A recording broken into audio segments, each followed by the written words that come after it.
Hello, everybody. This is Dr. Pat Back, and I am going to give my presentation number 2. This is session number 2, and it's part of my two-part series called Preparing Your Students to Attend University in the United States. This one deals with the culture of universities in the United States, and I'll be covering a few things, but just in case, I wanted to introduce myself again.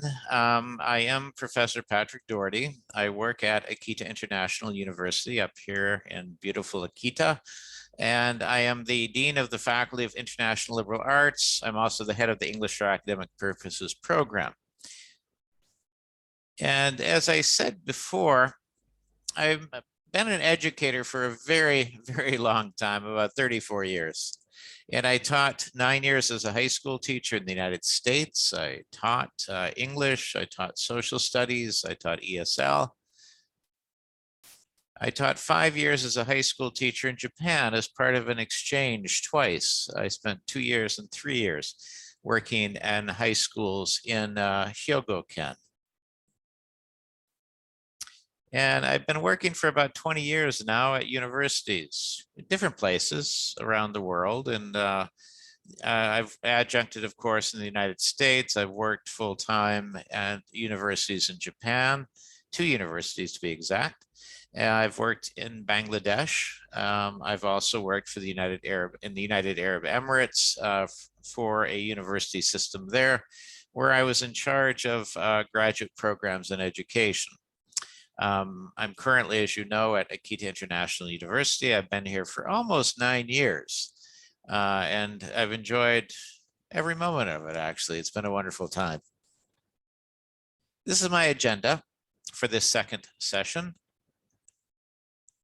I'm going to talk about the liberal arts. Now, why am I going to talk about the liberal arts? There are not that many liberal arts institutions in Japan. Akita International University is one of them. In fact, in some ways, maybe it's the main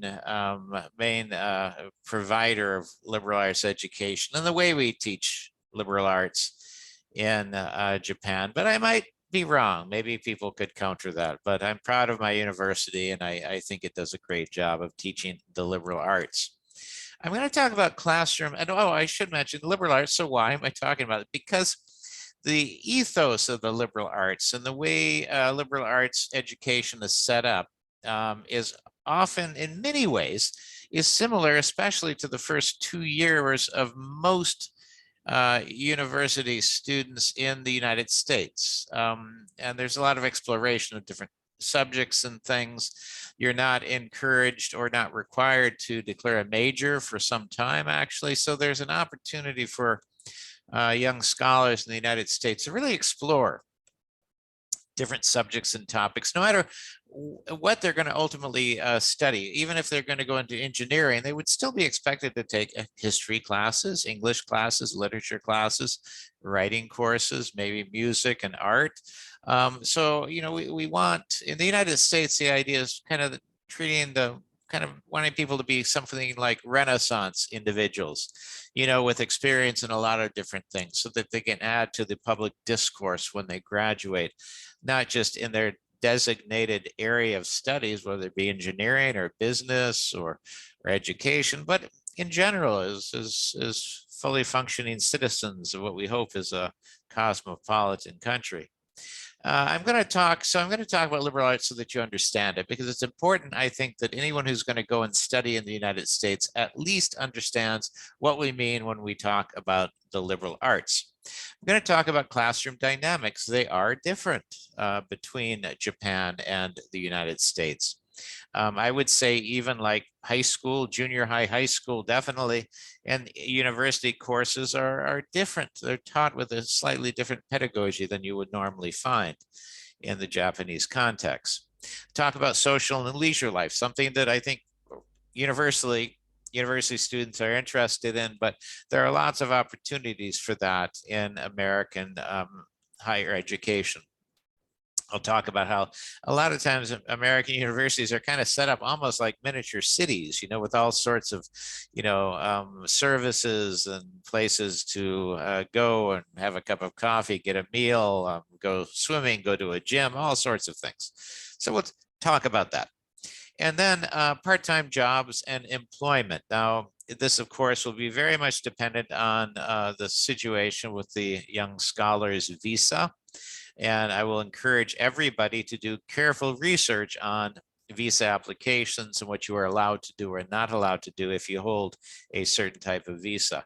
And I will point out sources of information. I won't try to dictate to you because, to be honest, I'm not an expert on all the visa situations, and they do change and they do evolve. And even under COVID pandemic we've been under, there have been changes to all of the visa structures. And I'm no expert on that, but I do want to point you in the direction to get information because this is important. They need to understand what they can do for part-time jobs and employment on campus or off campus, etc. I'm going to start off with a little mini lecture on liberal arts. And this is taken from a lecture that I give our young scholars when they arrive at AIU, because again, they don't always understand what we mean when we say liberal arts education. And since this is a liberal arts institution, I think it's important that they understand that. So I have a kind of a series of little workshops I do with our incoming young scholars. So I'm going to share from some of my workshops, some of my lectures on this. Understanding what the liberal arts is. And first, of course, understanding that it's kind of ancient. It's been around with us for a very long time, since there was, even I think before there were universities, we had these concepts of what you should be studying to become a liberally educated person. I often show my young scholars this engraving, this picture. I had it outside my office for a very long time. And I asked them to think, okay, how does this represent the liberal arts? How does it represent the liberal arts? And I asked them to talk to team members, talk to their partners there in the classroom about this engraving that was made not as long as you might think ago, about 1880s. And it's interesting what they come up with, how, you have to look behind the surface, things that you see, find the reality behind things, understand how things work, because some kids mention, oh, they have their gears and things there. So learning how the world works, learning about the world. And others say it's to kind of like break on through your current understanding and try to find a new understanding. All sorts of wonderful ideas come out of that. And I always enjoy listening every year to what our different groups of young scholars say. And I point out this quote from Jonathan Becker, which also will be a reading that I'm submitting as part of this package for this second session. But let's just, rather than read the whole thing, just kind of focus on a few words. They want people to be engaged citizens in this case, but engaged, involved. And then we talk about student-centered pedagogy. So there's a sense of being engaged in the activity, and a sense of having the focus be on the student, or as I like to say, the young scholar in the liberal arts. So we kind of get very serious about that. And what is a liberal arts education? Basically, the areas of learning that cultivate general intellectual ability. So this idea is that we're not trying to make them specialists, at least at this stage. What we want them to learn is kind of things that will help them intellectually grow as an individual. They should be able to kind of network their understanding and their studies together to help them come up with new and creative solutions for problems, for example. And we know that the word liberalis is from Latin, meaning suitable for a free person. So these are things that we think any citizen should gather from and benefit from, and be able to then give back to the community from what they've learned. In the curriculum itself, well, let's take a look here. Imparting general knowledge, that's the idea of the liberal arts. And in most institutions in the United States, there will be a kind of a required core set of courses that people will have to take that will normally have like political science and history and English and literature, and they might have some electives that are required. They can choose maybe an art class or a music class. You know, developing general intellectual capacities is important. We want our young scholars to be able to think about everything they're learning. They might be able to find a solution for a world problem by combining their understanding that they've learned from history and their understanding they've learned from science, for example. So that's the key, finding those connections, I suppose. And then, of course, originally there were 7 liberal arts, but they were divided, the 7 liberal arts. You had the trivia, which were kind of the linguistic, the verbal arts, grammar, rhetoric, logic. And then you had the numerical arts like geometry, arithmetic, music, and astronomy. The first 3 that you study, grammar, rhetoric, and logic, when you're learning about language and the processes of thought that language can allow, are called the trivia, tri meaning 3. And then the numerical arts, geometry, arithmetic, music, and astronomy, are the quadrivium, which quad means 4. And you might say, oh, music, why is music in there? Well, because music actually is very mathematical. So anyone who's studied music, and if you know how to read music, you kind of get the sense of the mathematical beauty that's inherent in mathematics. And they've also, you know, done research on whether, you know, music and music studies help young scholars understand pure mathematics better. And in some cases, they found that, yeah, there's an indication that mathematical abilities are improved by music education. I'll let, you know, music professors and math professors debate that one, but I think it's true. Okay, so the liberal arts curriculum. Trivium, the 3 verbal arts, grammar, logic, and rhetoric. And quadrivium, the 4 numerical arts, mathematics, geometry, music, and astronomy. And even some of this is kind of can be divided up into even finer grain things. For example, grammar, how you put together words to make meaning. What are the rules? Logic, you know, how can you use language to enhance understanding, to understand, you know, things, you make sense of the world. Through language. Rhetoric, the arts of persuasion, how, and I always tell people, because I do teach a course on rhetoric, that rhetoric is there so you can become better at persuasion, but also to protect yourself. So you know when people are using rhetoric to try to persuade you. And then the quadrivium, the numerical arts, mathematics, of course, I think we know what that is. Geometry, you know, the study of spaces and understanding, you know, the planes and all of these senses of space. I always think of geometry and space, or geo, the study, you know, of space out there. And then, of course, music and astronomy. Astronomy is there too, because, of course, you know, studying the heavens requires mathematical understanding as well. All right, so that's kind of what you could experience if you were going to study the classical liberal arts, the 7 original liberal arts. Now, our modern liberal arts curriculum is much more expansive. You might have the arts, the fine arts, music, performing arts, literature. You would study linguistics, perhaps, languages, mathematics, natural science, biology, chemistry, physics, etc., philosophy. We had mandatory philosophy courses when I was in college. Psychology, I did a lot of psychology studies when I was getting my master's degree and my doctorate, but I also studied it at introductory level when I was an undergraduate. And then, of course, the cognitive sciences. You might even have religious studies. You know, I went to a private Catholic university on scholarship for my undergraduate. I would not have been able to afford to go there unless I received a scholarship, and I was always very, very grateful for that opportunity.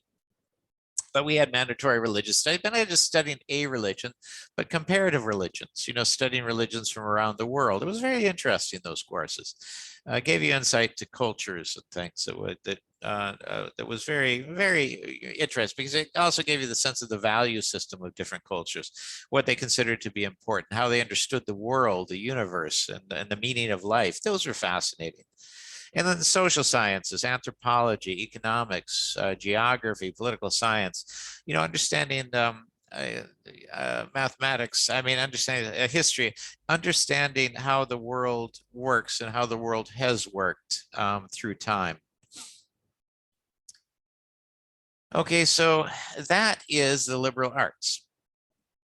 And as I said, typically the first foundational programs, that you kind of get into your introductory courses are oftentimes from a variety of these different fields. And again, it goes with the idea that we want everyone to have kind of a solid basis and kind of a well-rounded education before they go into their specialty area. And then sometimes if you go to a pure liberal arts university, of course, this will be something you kind of have throughout your whole course of studies. You might declare a major in that, but there's still be this emphasis on integration of different topics and subjects and trying to see how they fit together to help us solve problems. Now, classroom dynamics, this is where there are lots of subtle and not so subtle differences between an American university classroom and perhaps a university classroom in Japan. I would not say as much maybe AIU because of our liberal arts focus and our emphasis on discussion and presentation, debate, all of that discourse in the classroom. But I have taught at a traditional Japanese university, and it was very much teacher-centric, very much kind of one-way lecture sort of thing. I tried to make my classes a little bit more involved and interactive, but the tradition was there. And of course, this is years ago. I left that university, back in 2008. So, things could have changed. But if you think about this, pre-pandemic, there were over 1 million international students studying at the university level in the United States, at colleges, universities. And that's approximately 5% of all students in post-secondary education in the USA at that time. So, there are actually a lot of international students on American campuses. And this is one of the beauties of it, because it makes it, a more dynamic environment. People from different countries, different cultures bring different different insights to the classroom. And so that's something that's important. I also point that out because I want your young scholars who might be thinking of going to America to study to know that they probably will not be alone. Okay. I'm just thinking back to my graduate studies. I know that there was on my place I went to get my graduates, most of my graduate diplomas, my graduate degrees.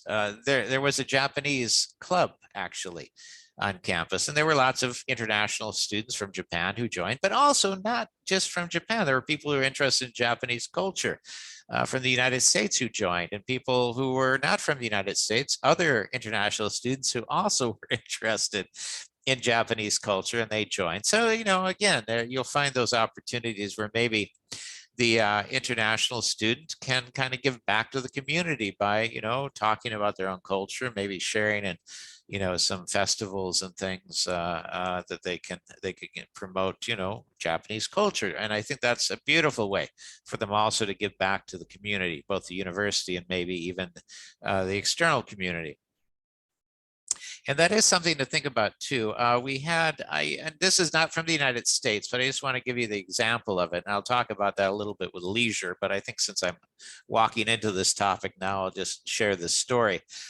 And this is actually a young scholar from AIU who went to France, and she was interested in improving her French.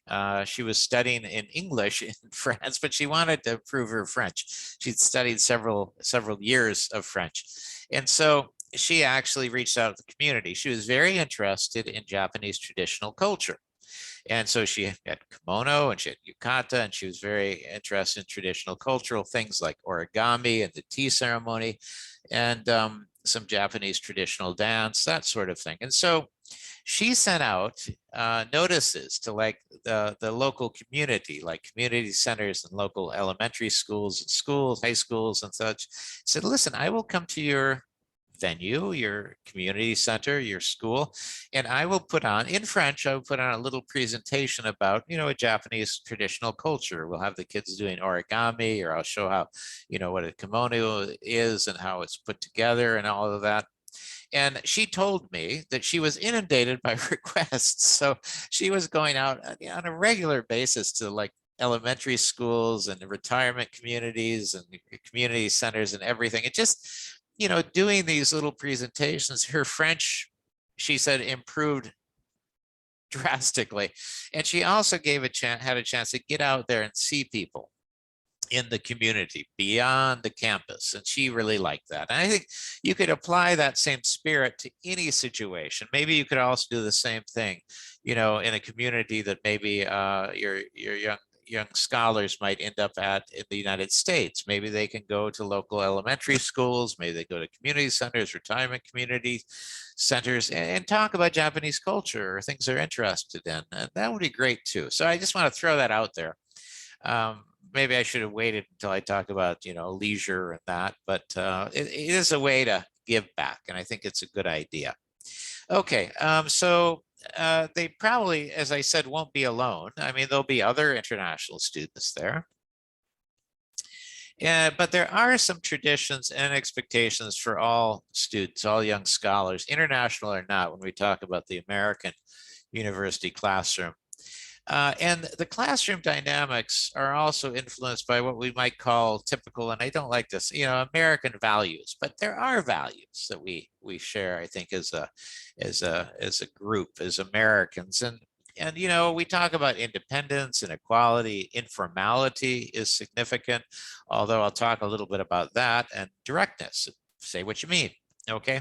And by the way, for informality, it's sometimes people think Americans are always like, slap you on the back, call me by my first name. It doesn't mean that there aren't hierarchies and things. I mean, you're a young scholar going to a campus in the United States, in a classroom. Maybe the professor wants to be called by his or her or their first name, but maybe not. And so, take the cue, just tell them, take the cue from those around them, and also from the professor, him or her or their self, because maybe they will simply say, oh, you can call me, like I tell my young scholars, call me Dr. Pat, okay? And that's fine. Maybe the professor will say, oh, you can call me Bob or George or Kenji or something, but just take the clue from that. There are protocols. And so when in doubt, just also they can ask, what would you like me to call you? Sir or ma'am, or what would you like me to call you? And they'll inform you, they'll tell you what they're comfortable with, and that's fine. Okay, so Americans tend towards informality, but still the politeness is to inquire if you're not sure, or listen to what the professor says that he, she, or they would like to be addressed as. And directness is kind of part of the culture too. People want to know what you're thinking. Tell us what's on your mind. And this idea of equality, I mean, yeah, there are definitely situations of inequality in American society. Trust me, there are. But in the classroom, there's a sense of everybody kind of pulling together, and we're part of a group and a community here, and we all have to take part equally and be involved. And then independence, go out there, do things on your own. Doesn't mean you can't depend on the group. There's a lot of teamwork and group work and project work, of course, in schools in the United States and universities. But the idea that, you stand up and you take your part and you do what you've said you're going to do. That's part of it. Now, I want to share this from what I tell our young scholars when they come to AIU and they're going to start in the program English for Academic Purposes, which I've been head of for, since I've arrived here, so almost 9 years. I always tell them it's everyone's first home at AIU. I tell them, though, that one of the purposes of the EAP is to prepare them to become an AIU scholar. I tell them, I don't want you to be students. We don't want you to be students anymore. Sometimes they look at me like, what are you talking about? I tell them, we want you to be scholars. And then I explain to them a little bit about, what I mean with that. Okay. And I tell them that to me, a student is passive. A student waits for the teacher to kind of pour in the information. They don't engage. They don't take any initiative. They're very passive. They're very quiet often, and they do what they're told, but they don't really take the initiative. That to me is a student. A scholar, however, is active. A scholar asks questions. A scholar wants to learn. A scholar is driven to learn. A scholar will work with other scholars to learn. A scholar will also take part and help others learn as well as being humble enough to allow others to occasionally help him, her, or they. And I always tell them, you will be scholars. You will not be a passive student. You will be an active scholar. And I always like to remind them too, because by the way, I studied history. My first master's degree was in the history of the American West, but my undergraduate was in Renaissance and medieval history. And I was privileged to have gotten a scholarship to study for a year in Salzburg, Austria. So I liked Renaissance medieval history, but then I got interested in the history of the American West because I was studying actually in the American West as an undergraduate. But I tell them this isn't new, this difference between a student and a scholar. And I like to show them this picture of, medieval university and tell them, okay, can you find the student? And I say, hey, there's one. Okay, asleep in the second from the back row. I tell them we don't want you to be that. We want you to be an active scholar, dedicated, motivated, willing to ask questions, willing to be involved, willing to work together. Definitely a presence in the classroom.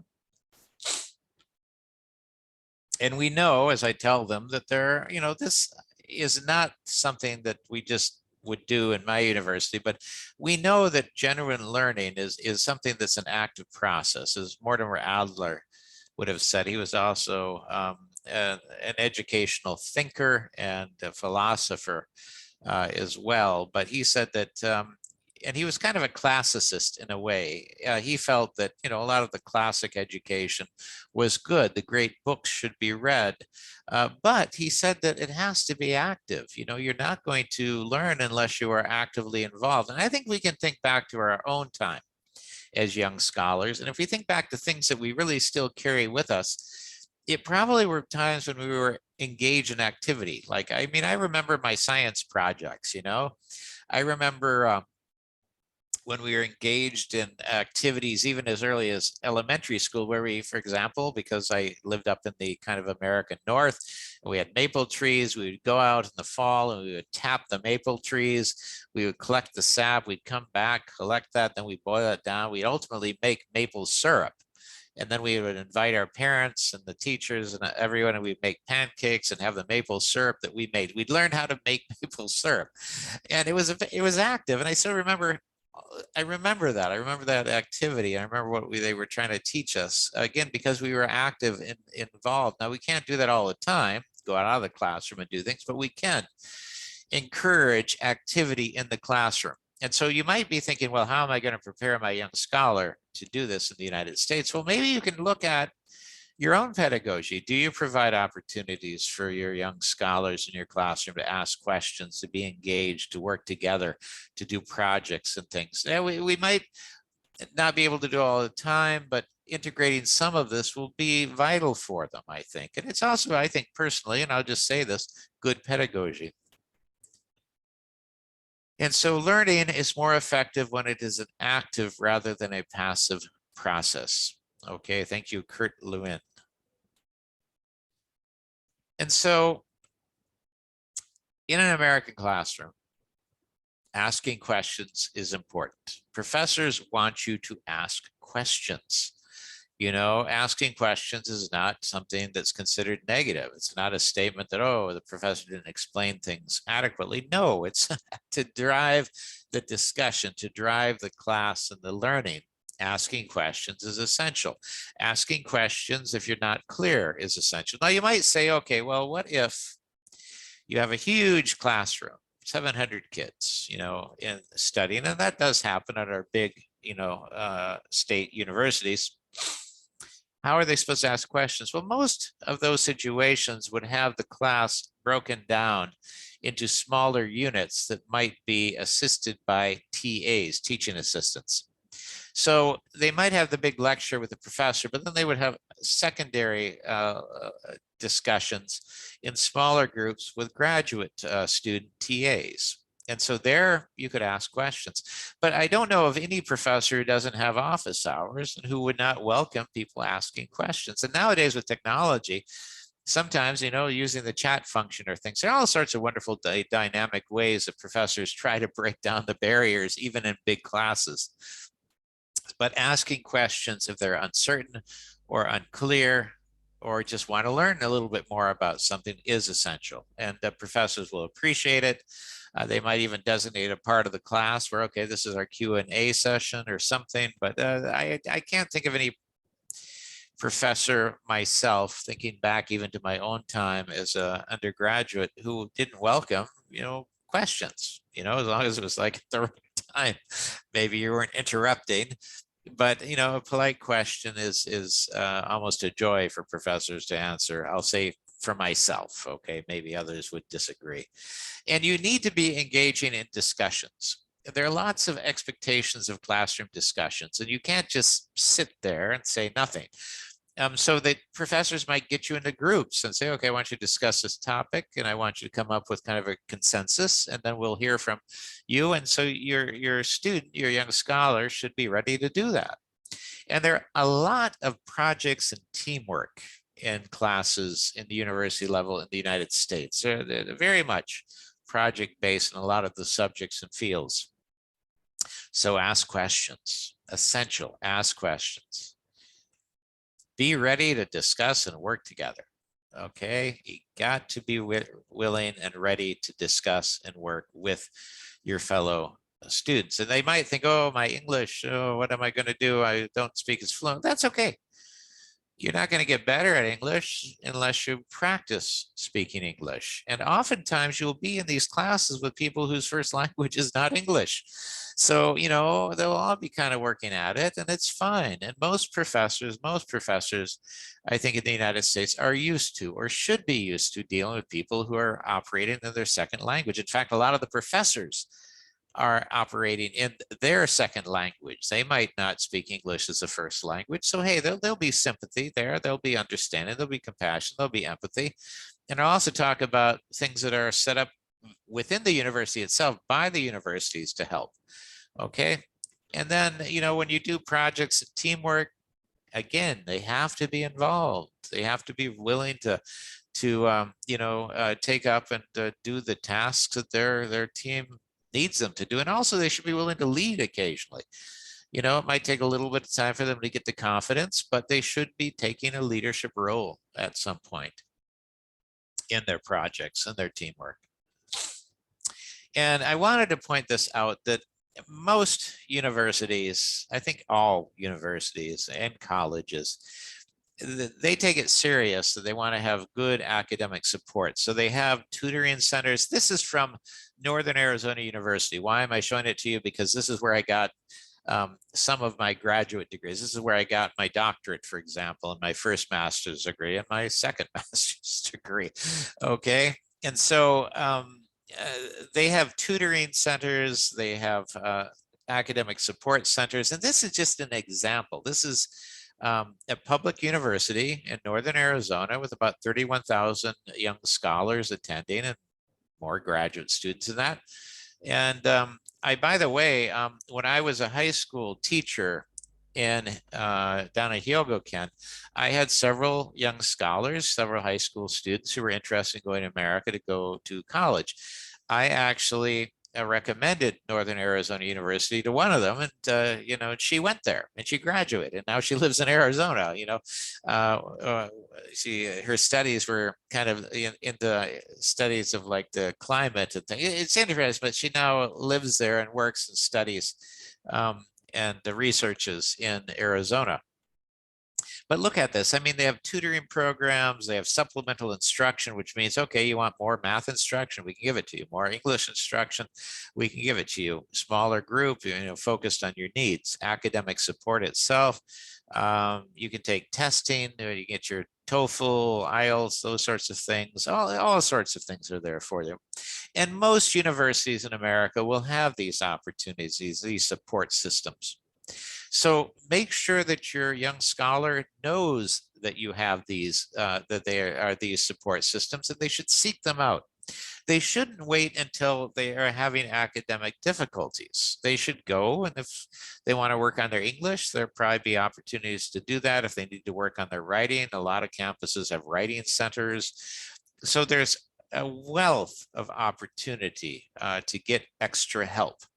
And they shouldn't wait until they're in any sort of academic trouble. They should just go in right away the first week and say, hey, here I am. What do we have here? What can I get as far as support? I'm worried about my literature class, and oh, okay, I can. So that's important. Okay, social and leisure life. I want to talk a little bit about this because it's important. I mean, it shouldn't just be about study, study, study, and study. College, university life involves kind of a beautiful opportunity to engage with and talk with people from all over the country, all over the world, actually, and have a good time and learn together, not just in the classroom, but outside of the classroom. So I think they should join clubs and organizations, not all of them, be selective. But typically universities will have dozens upon dozens of circles and clubs, organizations that if they're interested in, they can join. They can take part in dorm activities if they are on campus, okay? Dorms, if they're on campus, I actually encourage people, if you, at least the first semester, even first year, stay in a dorm. It puts you right in the mix of things that go on at the university. And most dorms will have all sorts of little social activities and fun activities and things that they can do. And also socially proactive activities.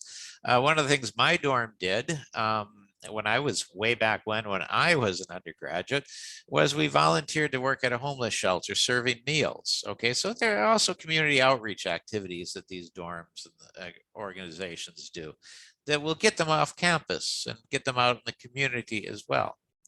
And that's where I mentioned engage with the campus and the local community. I mean, like that young lady who went to France and decided she was going to do something to get out there, meet people, and improve her French, and she did. And she was kind of, a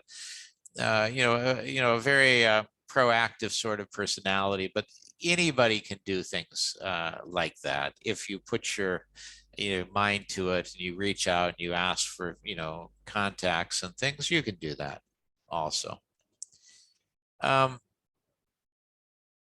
This is from Arizona State University. I never went to Arizona State University full time, although I did take 1 or 2 classes.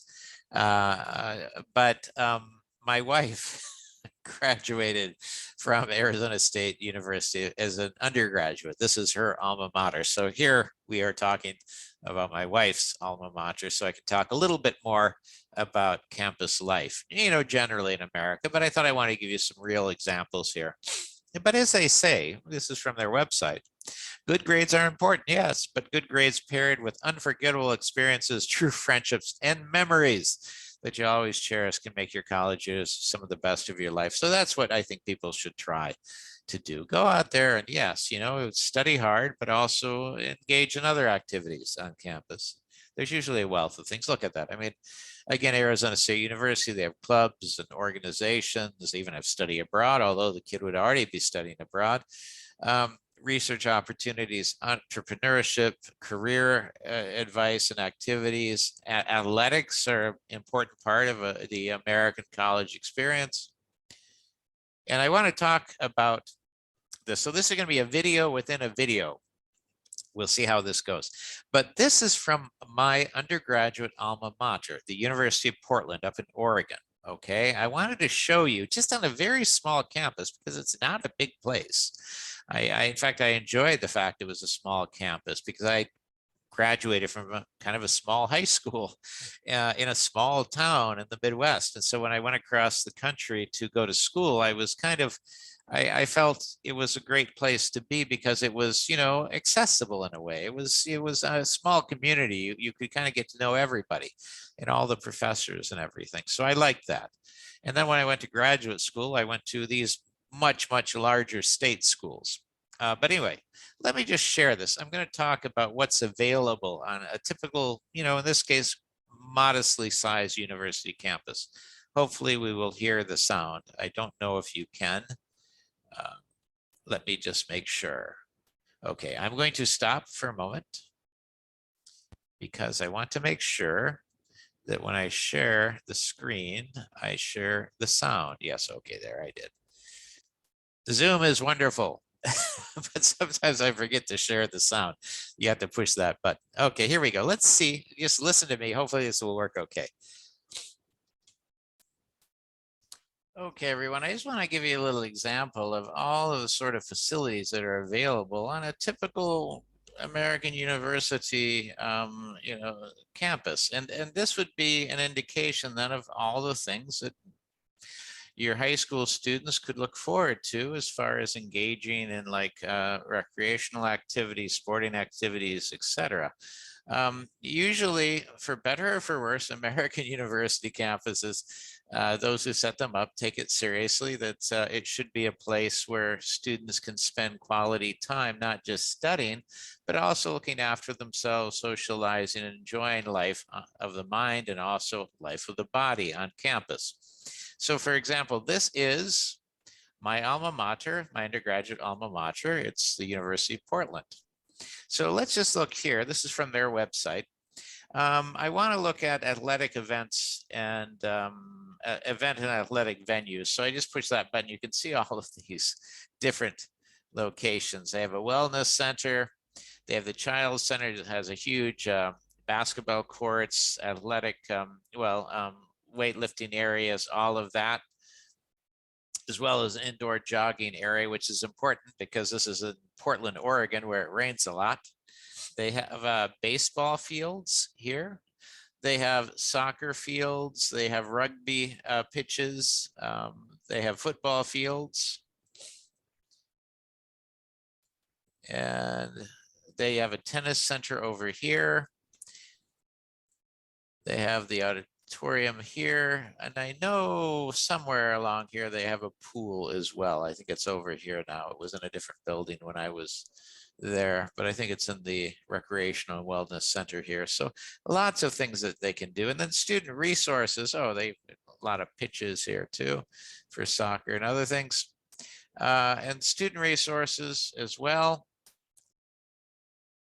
You can see they have all sorts of they have the library here that is not just a place you go to check out books and things, but it also tends to be kind of an area where you can maybe reserve a place to study, quiet area where you can work on computers that are provided there. So it offers more than just the materials for research, but also kind of a welcoming environment for it. That's again very important. So I just wanted to share this with you because you can see that even in a small university setting, they offer a lot. And now if you go to the larger state schools, you'll find even more that's there.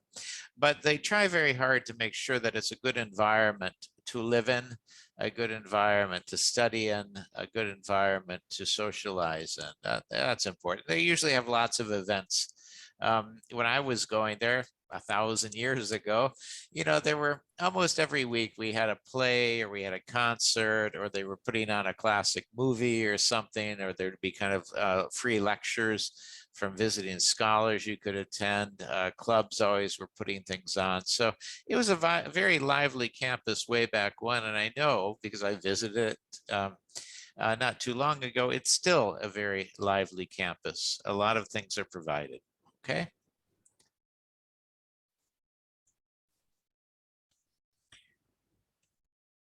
Okay. So that was me talking about my alma mater, University of Portland, just to give you an example of just how much there is. So there's a lot available on American college campuses. Even community colleges will have weight rooms and maybe pools, and some of them have dormitories. You know, you don't always find dormitories on community college campuses, but many are now actually providing those. My youngest daughter spent some time going to a community college in the United States, and she stayed in a dormitory. And so, yeah, so they have those opportunities as well. Most four-year universities will have a dormitory set up. They even have like married student housing. You know, my wife and I, when I was going for my doctorate, we spent summers on the campus at Northern Arizona University, and I would stay in married student housing. So yeah, you know, it was, all sorts of things are provided. Part-time jobs and employment. Now, this is where it gets, you know, you have to be cautious about this, but there are opportunities, and really, maybe to help with finances, this would be helpful. Maybe just to get out there and learn about American culture and society, and that it's also a good experience. But working a part-time job or employment, I'm kind of like telling people here that you should probably, you know, check with the U.S. Citizenship and Immigration Service about what you could actually do depending on the visa that you had. I really encourage you to do research on this. But even if you go, well, I'll talk a little bit in a moment, but if you go and on your university campuses in the US, there will be people who you can consult with to find out what you can actually maybe work at. Maybe you can get a job on campus. Maybe you can get a job off campus. A lot of it depends on your visa and that, and oops, okay, well, you can't really see that, unfortunately. I brought it in the wrong way. But let's do this. Whoops. I'm just going to change this. Here we go. And I will move that down. Pardon me, everyone. I'm just trying to make this work. There. All right. There we go. All right. Now I'm back. I'm going to share my screen again. Sorry for that. All right, here we go. From the current slide. All right, so just, oops, going back. You know, it depends on your visa, on the visa that the kid will get. And I'm not an expert on this, and so I really encourage you to do research. But I just want to say that there are opportunities, you know, there are opportunities, and they should explore them, not just maybe for the money, although money is important. And maybe they do need that financial support, but also for the experience. But again, double check and triple check to make sure that they're doing everything, you know, according to the regulations and the rules. Okay, that's what I encourage you. And I just want to mention, as I said, that, you know, even the universities tend to have job centers, you know, not just for like career after you finish university, but to help you maybe find some part-time employment on campus, because there are lots of jobs on campuses usually, but also sometimes off campus. People will advertise if they need, you know, help with lawn care or whatever. I mean, so anyway, but again, double check the visa situation so that you're doing things legally and appropriately. Okay, there'll be all sorts of things you'll have to worry about as far as taxes and this and that. But again, I think sometimes it can be worth it. Maybe, you know, not necessarily the first year, but second year, third year, you get out there and do something like this. It might be not just, you know, it might be educational in a lot of different ways, help with their English acuity, also get them in a situation where they're interacting with, you know, with Americans from off the college campus, you know.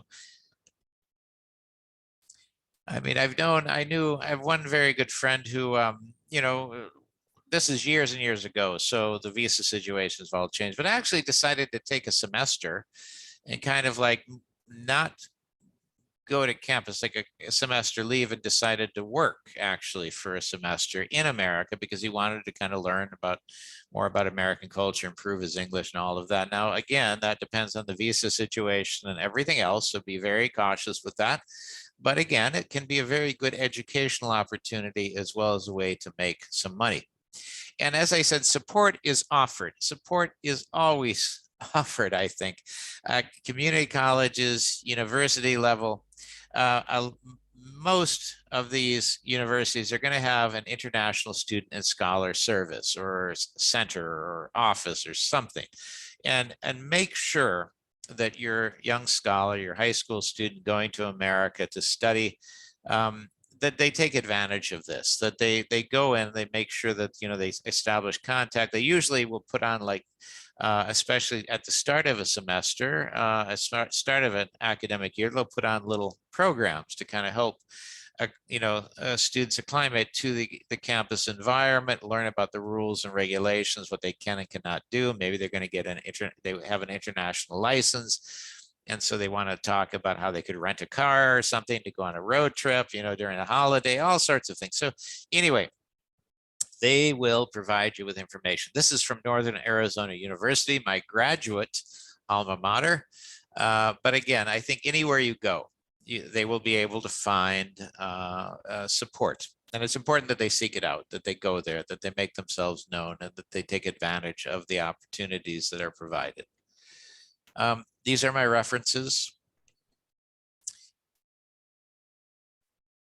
I want to thank you for your attention. I want to, not just for this program, but hopefully you also saw session 1. And my whole goal with these has been to try to help you, help your students when they are going through the practical aspects of applying to go to the United States to be a university scholar, university student, and also with understanding some things about the culture, that once they're accepted, once they get there, you know, how do they make it? How do they survive? What benefits are there for them? And what, as far as being engaged in the learning, asking questions, being involved in their learning.